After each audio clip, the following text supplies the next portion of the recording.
Good to have you aboard today, and in light of some of the things that are going on in our world today, I'd like to share some brief thoughts from Matthew chapter 24. This is really an interesting portion of the Bible, and I would encourage you, if you haven't read it lately, that you get out a Bible and read the entire chapter. We don't have time to cover it all today, but just want to mention a very few very important things.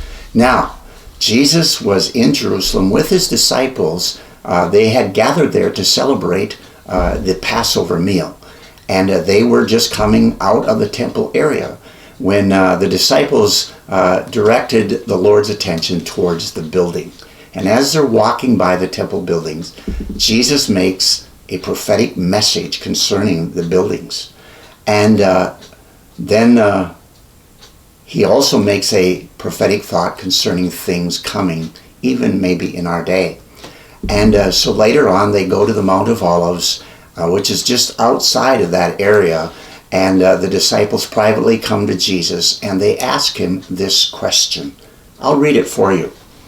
In Matthew chapter 24, verse number 3. And they came to him privately, saying, "Tell us, when will these things be?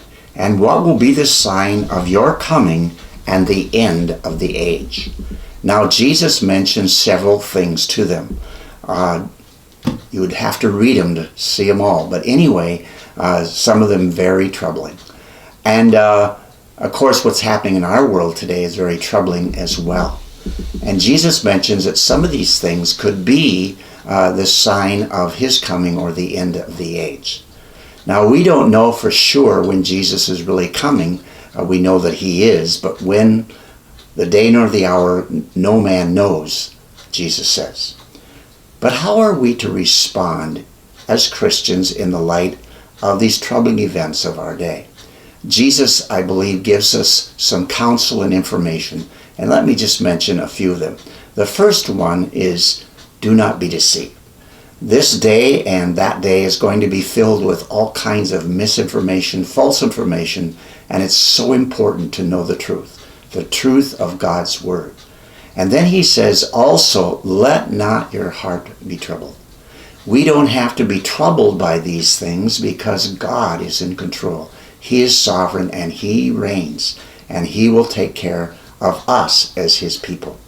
And then he also says that the day will be characterized by violence and lawlessness, and the hearts of many will wax cold. And so we want to make sure as believers that we do not come cold in our relationship with God as the time of the Lord's coming approaches. In fact, here's what he says in closing. He says, "But he that endures to the end shall be saved." What does that mean, endure? It means to persevere. It means to stay steadfast. It means to trust in God. And he can be your confidence and your hope. You can't go wrong with that. God bless you and have a great day.